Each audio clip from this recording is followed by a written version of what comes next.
Les amis, Kylian Mbappé a parlé et le message est très clair. Il faut gagner. Après 2 saisons passées au club sans remporter de titre majeur, le Français attaque sa 3e saison. Cette fois-ci, terminez les excuses. Sa première saison, on pouvait parler de temps d'adaptation, de changement de pays, pourquoi pas. La 2e saison, on a eu l'épisode des mutins avec Xabi Alonso, on peut toujours trouver des explications. Cette fois-ci, il arrive à la croisée des chemins. À 27 ans, la Ligue des Champions et le Ballon d'Or lui échappent toujours.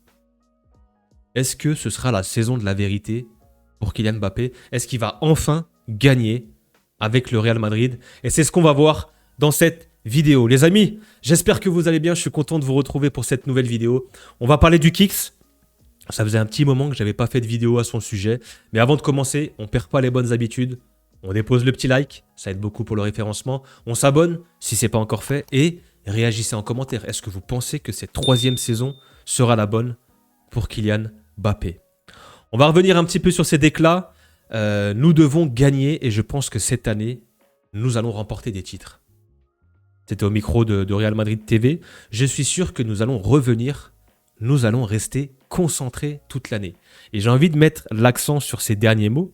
Rester concentré toute l'année. Ça équivaut peut-être qu'il nous dit que la saison passée et les 2 dernières saisons, est-ce que lui et l'effectif au global n'est pas resté focus toute l'année?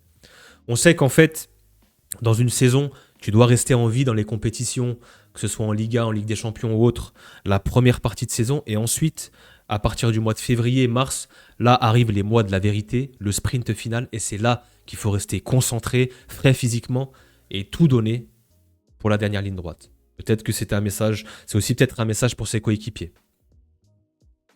Il a parlé sur Mourinho, nous avons beaucoup parlé pendant la Coupe du Monde. Il a beaucoup parlé avec moi, bien que je ne sois arrivé que depuis quelques jours. Je pense que c'est très positif d'avoir un entraîneur comme ça, qui sait gagner, qui sait vous guider vers la victoire. Donc, est-ce que le mariage et le fit Mourinho-Mbappé peut fonctionner? Moi, je me pose la question, je vous pose la question. Est-ce que ça peut réellement fonctionner? Est-ce qu'il peut en faire son Cristiano Ronaldo? On verra. Je pense que cette année, on va gagner des titres. Je suis sûr qu'on va revenir. Donc, on l'espère. Mbappé, c'est beaucoup de titres individuels, c'est beaucoup de buts, de records. Et encore une fois, individuellement, c'est très bien, mais il ne fait pas gagner ses équipes. Et là, ce qu'on va attendre de lui sur cette saison, c'est qu'il fasse remporter des titres au Real Madrid. C'était il y a 2 ans, Jude Bellingham qui donnait le trophée à Mbappé. Et je crois que c'est le dernier trophée de Kylian au Real Madrid. Et le seul. Alors oui, il y a eu le trophée de Teresa Herrera, mais je crois qu'il n'était même pas là.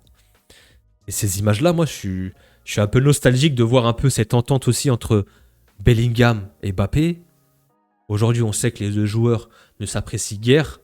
On ne demande pas que ce soient les meilleurs amis du monde, mais qu'ils doivent rester professionnels et se battre pour un but commun, le Real Madrid, et remporter des titres avec le Real. Il y a aujourd'hui 2 ans des débuts de Kylian Mbappé avec le Real. C'est 103 matchs, 86 buts, 12 passes décisives, donc c'est un but par match.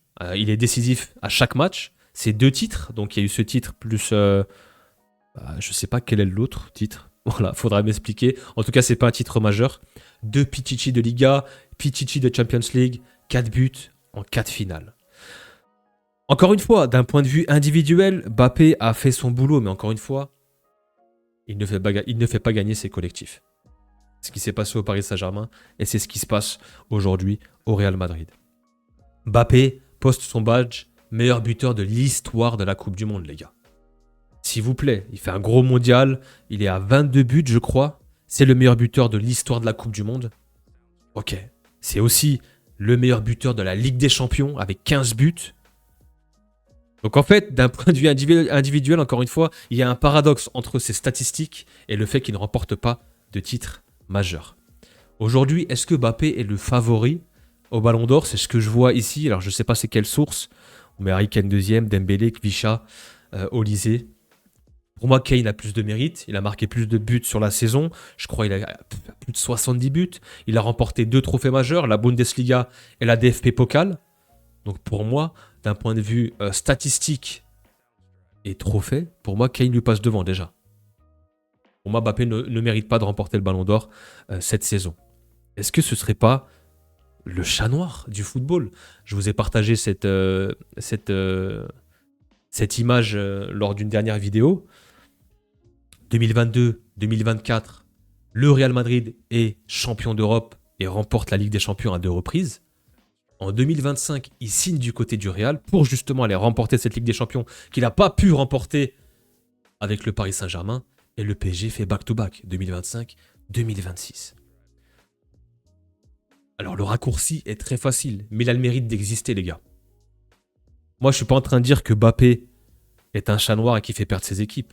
Mais en tout cas, il a un impact négatif. C'est pas le seul responsable, mais qu'on le veuille ou non, qu'on l'aime ou qu'on l'aime pas, il a un impact négatif sur le collectif.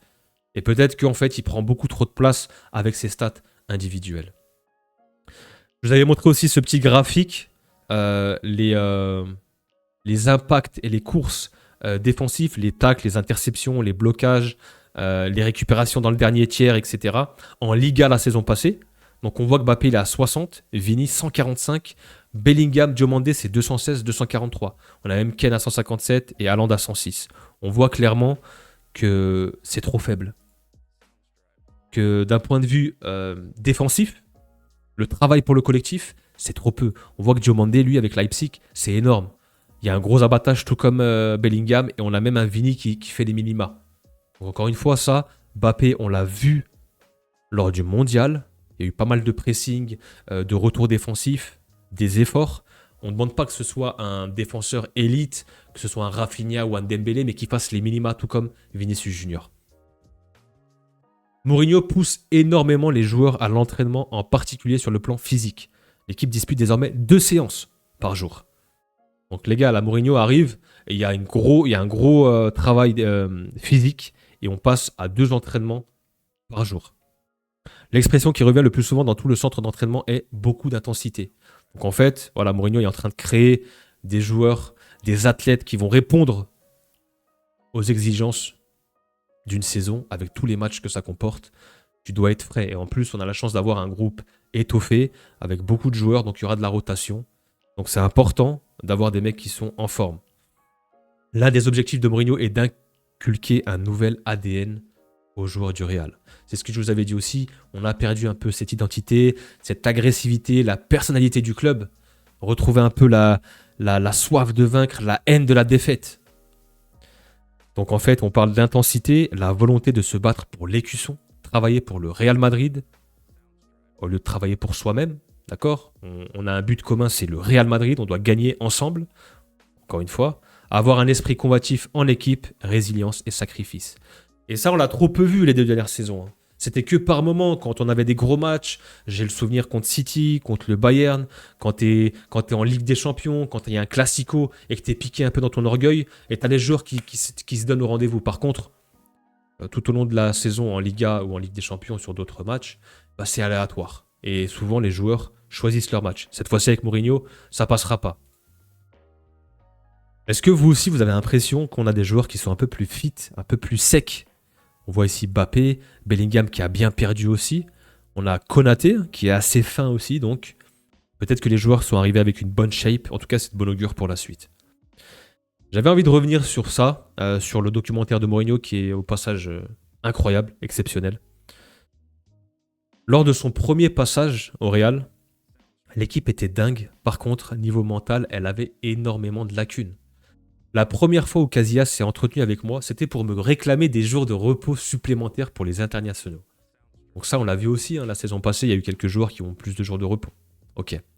La deuxième fois, c'était pour me demander de décaler les séances d'entraînement d'1 heure, car elles tombaient pile pendant les heures de pointe sur la route. Ok. Donc encore une fois, il y a des demandes de la part de Casillas, de la part des joueurs. Voilà. On essaie de demander des petites faveurs au coach. La troisième fois, c'était pour me dire que ça saoulait les joueurs d'aller à l'hôtel. Il préférait qu'on se retrouve directement au stade les jours de match. Et ça aussi, j'en ai entendu parler la saison dernière. Je ne sais plus c'était quel match, mais apparemment les joueurs se sont plaints. Je crois que c'était contre Bilbao. Ils se sont plaints d'aller à Bilbao. Ils voulaient en fait aller directement le jour J au match au lieu de passer la veille dans l'hôtel. En fait, ce qu'il faut comprendre, c'est quand tu fais le déplacement avec tes coéquipiers la veille, Voilà, tu peux faire une petite promenade, vous dînez ensemble, vous êtes ensemble, vous dormez ensemble. Le lendemain, vous vous réveillez ensemble, vous prenez le petit-déj, on prépare tout, on est déjà sur place. Ça crée une cohésion de groupe. Et c'est important que de se voir le jour J, où on arrive tous à l'arrache, le match est dans quelques heures, et on n'a pas le temps de discuter. Et encore une fois. Donc qu'est-ce qu'il nous dit Mourinho? J'ai pas mis longtemps à comprendre le problème, c'était des divas. Et ce mot, en fait, ces starlets, ces divas, je l'ai entendu plusieurs fois la saison passée. Moi-même, je l'ai utilisé. Hein. Donc, on a ce problème. Est-ce que Mourinho va venir avec sa main de fer et réinstaurer de la discipline dans ce groupe? J'espère en tout cas. Maintenant, on verra. J'espère qu'il aura l'appui surtout de la direction. Marcelo qui s'est exprimé aussi sur Mourinho. Mourinho est entré dans nos têtes. Notre mentalité n'était plus la même. On s'est mis à jouer comme si nos vies en dépendaient. Tous les coups étaient permis pourvu qu'on gagne. Et en fait, quand tu arrives à rentrer dans la tête de Mourinho et tu arrives à te battre pour lui, tu deviens un soldat et tu fais tout pour remporter le match. Tu donnes ta vie sur le terrain. C'est John Terry qui en avait parlé aussi, Frank Lampard, Didier Drogba, même Samuel Eto'o. On le connaît avec son caractère. Tous les grands noms sont restés derrière lui et c'est ce que je vais attendre de Mourinho, qu'il arrive à concerner toutes nos stars, là, les Bellingham, les Vini, les Mbappé, et les impliquer dans le projet. Surtout qu'on a pas mal investi. Le Real représente à lui seul 40% de toutes les dépenses de transfert de Liga cet été, les gars. 40% sur toute la Liga. C'est 225 millions investis. Mourinho a de quoi faire. Donc on voit Diomandé, Cucurella, Espi, Dumfries, Konaté, Bernardo Silva. Le mercato est plutôt bon. Certes, il manque quelques joueurs, un milieu de terrain, peut-être un défenseur, mais honnêtement, on a quand même investi et on s'est renforcé. Il y a eu pas mal de ventes. C'est la majorité des jeunes joueurs du centre. Mais en tout cas, voilà, on a pu amortir un petit peu les achats. Un peu de superstition, les gars. En 2013-2014, cette saison, on avait remporté aussi le trophée Teresa Herrera et on avait remporté la Décima. On a remporté cette année le trophée Teresa Herrera contre le Depor. Est-ce que cette saison, on n'irait pas chercher une Ligue des Champions pour Mourinho? On lui doit bien ça, les gars. Donc, j'ai envie de revenir un petit peu sur plusieurs points. Le premier point, sa première saison. On va parler de Mbappé un petit peu. Je vais essayer de donner mon avis sur pas mal de choses. Sa première saison, on lui laisse le bénéfice du doute. Je trouve qu'il arrive quand même sur la pointe des pieds. Voilà. Il essaye de bien s'adapter à l'équipe. Il fait pas trop de bruit. Il récupère son numéro 9. Voilà. On voit un joueur qui est impliqué, qui met ses buts. Et ça se passe bien avec ses coéquipiers, avec Vini, Mbappé, avec Carlo Ancelotti aussi, avec Rodrigo. Mais on sent tout de suite quand même qu'il y a un déséquilibre dans l'équipe et que, oui, c'est encore une fois le Real Madrid des individualités. Sa première saison blanche. On remporte la coupe intercontinentale là, mais pour moi ça reste une saison blanche. Sa deuxième saison, ça devait être différent. Pour moi, ça devait être différent. On arrive avec Xabi Alonso. Honnêtement, son début de saison est plus que parfait. Il y a un vrai lien avec Arda Güler. Les deux là s'entendent parfaitement. Bellingham est blessé, donc on voit qu'il y a un statut en moins. Vinicius Junior, il se fait un petit peu balader par Xabi Alonso. Il y a cette concurrence avec Rodrigo, on s'en souvient. Mais si on reste sur Mbappé, ça se passe plutôt bien. Il marque, il marche sur l'eau. L'entente avec Arda, il fait quelques efforts défensifs. En Ligue des Champions, il est buteur aussi. Et arrive cette mi-saison, ce classico où ça explose avec Vini, Xabi Alonso, il y a les mutins qui se rebellent. On commence à remettre en question le travail de Xabi Alonso. Et les joueurs finissent par avoir sa tête. La direction décide de limoger Xabi Alonso. Et à partir de là, Mbappé fait une deuxième partie de saison où là, il est en roue libre. Il a vu ce qui s'est passé. On le voit, hein, il part en vacances, il part en Italie. Est-ce qu'il simule une blessure, oui ou non? Il essaie de jouer que pour lui. On voit moins d'efforts pour le collectif. Il essaie d'aller chercher ses propres records. Voilà, il y a quelques sorties aussi en conférence de presse. Enfin, pas en conférence de presse, mais en zone mixte après les matchs, où il nous sort des dingueries. Et il se préparait pour la Coupe du Monde. Donc, il a terminé la saison comme il a pu, même si je trouve qu'il a fait une bonne double confrontation contre le Bayern. Il a été buteur à l'aller et au retour, je crois. Mais cette deuxième saison devait être différente. Le point numéro 3, il y a un paradoxe entre ces statistiques, mais pas de couronne. Est-ce que ce ne serait pas le roi sans couronne? Mbappé n'a plus remporté de titre majeur depuis 2018, la Coupe du Monde. Moi, les titres en Ligue 1, je ne les compte pas, mais la Liga, la Ligue des Champions, la Copa del Rey, ne serait-ce que la Copa del Rey, tout ça s'est passé sous son nez. Donc aujourd'hui, ça va faire bientôt 10 ans que Mbappé n'a plus remporté un titre majeur. Et il y a un paradoxe avec ses statistiques. C'est un joueur qui est capable de marquer euh, entre 40, 50 buts dans la saison, mais il ne fait pas gagner ses équipes. Et c'est là, en fait, où on a une zone grise un petit peu. C'est que Mbappé, individuellement, c'est monstrueux, mais collectivement, il y a un impact négatif. Et ça, c'est factuel. Le point numéro 4, l'effet Mbappé. Simple coïncidence ou vraie question. C'est ce que je vous ai dit. Est-ce qu'il y a un effet Mbappé? Quand on voit qu'il quitte le Paris Saint-Germain, il n'arrive pas à remporter la Ligue des Champions. Il n'était pas loin, il a fait une finale. Il y a cette demi-finale contre Dortmund où le Paris Saint-Germain surdomine. C'était pas entièrement de sa faute, mais encore une fois, on a vu un Paris Saint-Germain qui était sous l'emprise de Mbappé. Il signe au Real Madrid. Nous-mêmes, nous tous, on se dit, ça va être différent. Il arrive au Real, ça va bien se passer. Il va remporter enfin cette Ligue des Champions avec l'aura du Real Madrid. Et qu'est-ce qui se passe? C'est 2 saisons blanches et le Paris Saint-Germain fait back-to-back, les gars. C'est un raccourci qui est facile, mais qui a le mérite d'exister. Je suis pas en train de dire que c'est la faute de Mbappé, mais pour moi, il en est responsable de près ou de loin. Et comme j'ai dit, son arrivée, indépendamment de sa volonté, ça a créé un déséquilibre au Real Madrid. C'est-à-dire qu'en gros, il y a eu son salaire. Donc on connaît l'épisode avec Vinicius Junior. Il y a eu aussi qui est la tête d'affiche avec Bellingham. Ils sont pas mal pris la tête avec Vinicius Junior aussi. Ça se fait où on a beaucoup trop de joueurs offensifs et il y a un déséquilibre, il y a une cassure entre l'attaque et la défense et qui nous manquait un peu ce milieu de terrain qui pouvait tout contrôler, qui nous manque toujours d'ailleurs. On a récupéré Bernardo Silva. On verra est-ce qu'il sera capable de porter le milieu de terrain à lui seul. J'en doute. Mais indépendamment de sa volonté, Mbappé, il a quand même rapporté un déséquilibre. Et là où il va, il y a un déséquilibre parce qu'on mise tout sur lui. Et ça, c'est l'erreur qu'on fait. C'est l'erreur que le PSG a fait. Ça peut être l'erreur de l'équipe de France parce qu'à l'époque, quand il remporte cette Coupe du Monde, c'est pas le joueur principal de l'équipe. C'est une variable. On a Pogba, on a du Giroud, on a du Griezmann. C'est eux les tauliers. Et lui, c'est une variable. C'est un ailier. Et là, il fait son taf. Sauf que là, aujourd'hui, il est capitaine de l'équipe de France, c'est le statut, le projet du Real Madrid, et ça ne fonctionne pas vraiment. Donc, voilà, l'effet Mbappé, on est obligé d'en parler. Le point numéro 5, le Ballon d'Or et la Ligue des Champions, les 2 trophées qui lui échappent. On attend toujours en fait. Je pense qu'ils sont liés, il faudrait juste qu'il arrive à remporter, je dis bien juste, mais il faudrait qu'il arrive à remporter la Ligue des Champions avec le Real Madrid. Je pense que s'il la remporte, il sera sûrement dans les meilleurs buteurs, et derrière, c'est un ballon d'or assuré. Là, on parle de lui peut-être dans la course au ballon d'or. Il est meilleur buteur de Liga, meilleur buteur de la Ligue des Champions, meilleur buteur de l'histoire de la Coupe du Monde. Encore une fois, d'un point de vue individuel, c'est énorme. Mais il n'y a pas de trophée. Encore une fois, il n'y a pas de trophée. L'âge.